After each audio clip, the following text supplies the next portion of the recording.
পকেটে টাকা ছিল না, তাই ব্যাংক থেকে কিছু টাকা উঠালাম। টাকা ওঠার পর কিছু কেনাকাটা করে নিলাম।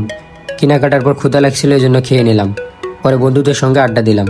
সংসদ ভবনে আসছিলাম রাতের সংসদ ভবনের ভিউ নেওয়ার জন্য। আজকে সারাদিন কি কি করলাম সবকিছু থাকছে এই ব্লগে। সম্পূর্ণ ব্লগটি দেখার অনুরোধ রইল। চলেন শুরু করা যাক।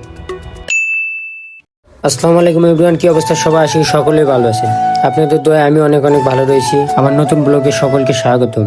সকাল সকাল বেরিয়ে পড়লাম নিউ মার্কেটের উদ্দেশ্যে এবং সারাদিন কি কি করছি, কোথায় ঘুরছি সবকিছু থাকছে এই ব্লগে। তো সর্বপ্রথম আমরা চলে আসলাম 20 মাইল। 20 মাইল থেকে যাব নিউ মার্কেটের উদ্দেশ্যে। তো আমরা এখান থেকে উঠে পড়ি ঠিকানা বাজে। তো বিল্ডিং গুলো দেখতে পাচ্ছেন, ঠিক এখান থেকে শুরু হয় জাহাঙ্গীরনগর বিশ্ববিদ্যালয়ের এরিয়া। আর এই গেটটি দেখছেন, এটি হচ্ছে জাহাঙ্গীরনগরের মেইন গেট। এখান দিয়ে সকল ছাত্রছাত্রী ভিতরে প্রবেশ করে। এটি হচ্ছে সাভার মডেল মসজিদ। বাংলাদেশের প্রত্যেকটি জেলায় এরকম একটি করে মডেল মসজিদ রয়েছে। আপনাদেরকে বলতে ভুলে গিয়েছিলাম যে আমি কোন নিউ মার্কেট যাইতেছি। আমি যাইতেছি হচ্ছে ঢাকা নিউ মার্কেট। বাংলাদেশের অন্যতম মার্কেটগুলোর ভিতরে ঢাকা নিউ মার্কেট একটি। তো বলতে বলতে চলে আসছি সংসদ ভবনের রাস্তায়। রাস্তাটি দেখুন কত সুন্দর, মনোমুগ্ধকর। এইরকম রাস্তা দেখলে পরানটা জুড়ে যায়। তো দেখুন এই যে চিপা দিয়ে, গাছের চিপা দিয়ে দেখা যাচ্ছে সংসদ ভবনের এই বিল্ডিংটি। একটু পরে বাস থেকে নেমে পড়ি এবং বাস থেকে নামার পরে দেখি আমার পকেট একদমই ফাঁকা। এই জন্য ব্যাংক থেকে কিছু টাকা উঠালাম। টাকা ওঠার পর ব্যাংক থেকে বের হলাম এবং ব্যাংক থেকে বের হয়ে দেখি রাস্তার পাশে ফুটপাতে অনেক এক্সপোর্টের ভালো ভালো জিনিস বিক্রি হচ্ছে। এগুলো যদি আপনারা নিতে চান তাহলে চলে আসতে হবে নিউ মার্কেটের অপোজিট সাইডে। যেহেতু রাস্তার কোনো জিনিসই আমার ভালো লাগে না, এই জন্য দেখতেছিলাম আর সামনের দিকে হাঁটতেছিলাম। এখানে আসার পর অনেক ক্ষুধা লেগে যায়, তাই ক্ষুধা মেটানোর জন্য সিঙ্গারা খেয়ে নিলাম। এখন আমরা রয়েছি নিউ মার্কেটের ঠিক সামনের ওভারব্রিজে।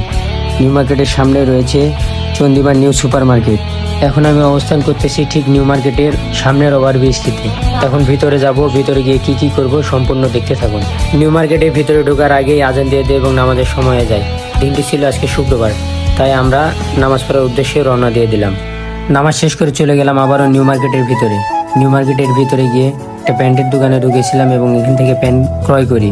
তারপরে যাই শার্টের দোকানে, শার্টের দোকান থেকে শার্ট ক্রয় করি।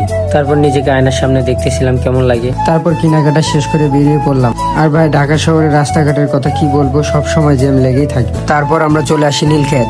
নীলক্ষেত মার্কেটটি বই কিংবা গাইডের জন্য বেস্ট একটি জায়গা। যারা স্টুডেন্ট আছেন তাদের জন্য বেস্ট একটি জায়গা হচ্ছে নীলক্ষেত বই মার্কেট। এই যে বিল্ডিংটি দেখতেই পাচ্ছেন, এটি হচ্ছে নীলক্ষেত বই মার্কেট। এখানে অনেক স্বল্প মূল্যে বই কিনতে পারবে। অনেক ক্ষুধা লেগে যায়, তার নিজেকে কষ্ট না দিয়ে একটি হোটেলে ঢুকে পড়ি।